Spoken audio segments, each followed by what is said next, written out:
Hello everyone. In this video I'm going to review a book right here. It's called Pastrix. It's by Nadia Bolz-Weber. If you can see that. Or Pastrix, the Cranky, Beautiful Faith of the Sinner and Saint. That's the full title.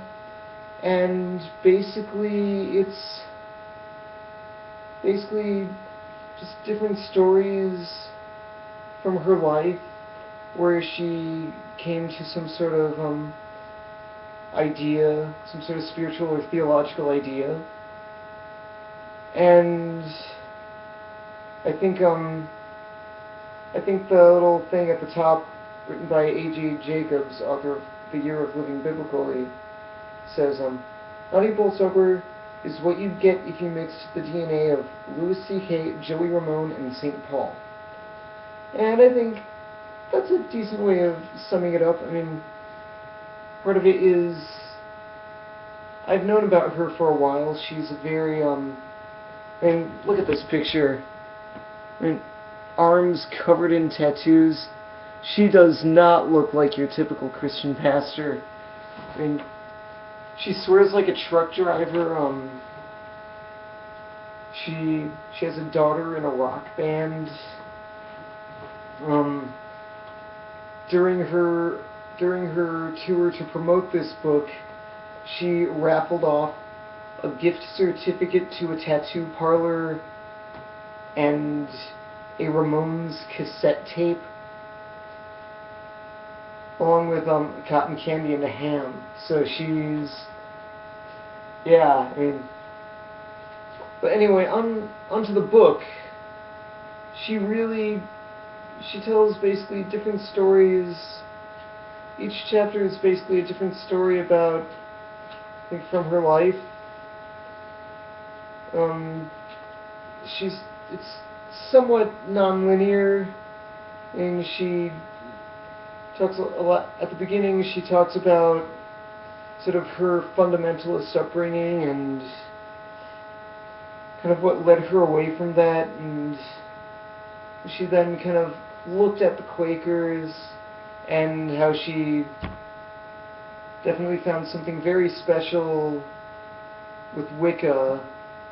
And then later tried really hard to be a Unitarian, but I mean, she tried really hard, but she just couldn't. So, although she hated Christianity and looked down upon it, basically, due to a guy she was dating who was a very active ELCA Lutheran, she then was exposed to that, and then after a while she felt a need to become a pastor for people like her, some of the sort of a pastor more for the misfits and the oddballs instead of basically the normal people, sort of.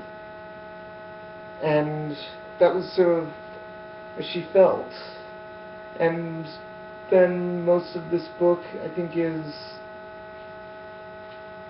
about sort of that, and how some of the different things that she learned and thought about and reflected on during her years in her ministry. And some of the things in this book that I liked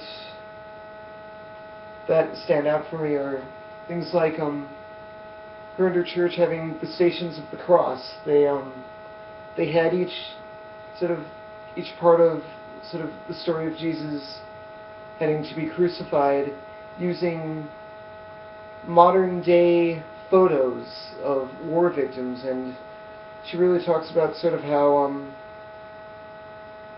some of her ideas about God and the presence of God within the suffering, within those in pain. And I definitely recommend it. It's also a really short book.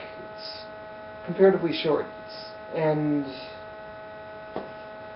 there were a lot of moments, especially at the beginning, where I was laughing, and then suddenly the next moment I was crying, and she really she's a fantastic writer. She really has a great style, a very distinctive style.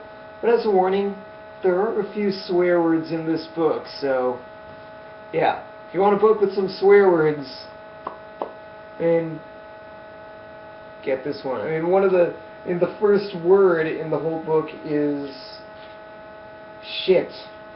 That's the first word in this book. And the final chapter, or the next to last chapter, is he's a fuck up, but he's our fuck up. So, I mean, swear words, and then the final chapter is called Beer and Hymns.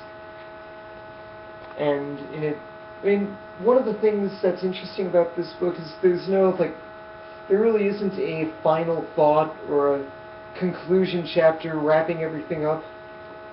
And I think, in some ways, I think it kind of works that way, because she's not simply promoting one idea. I mean, she's talking about a lot of her ideas and a lot of her stories. So I think it works that way, and I think she's been a fantastic voice to Christians like myself, and a fantastic Christian leader, and it's nice to really read a book that's really centered around her ideas and her life. So I definitely recommend it. Thank you for watching. Shalom.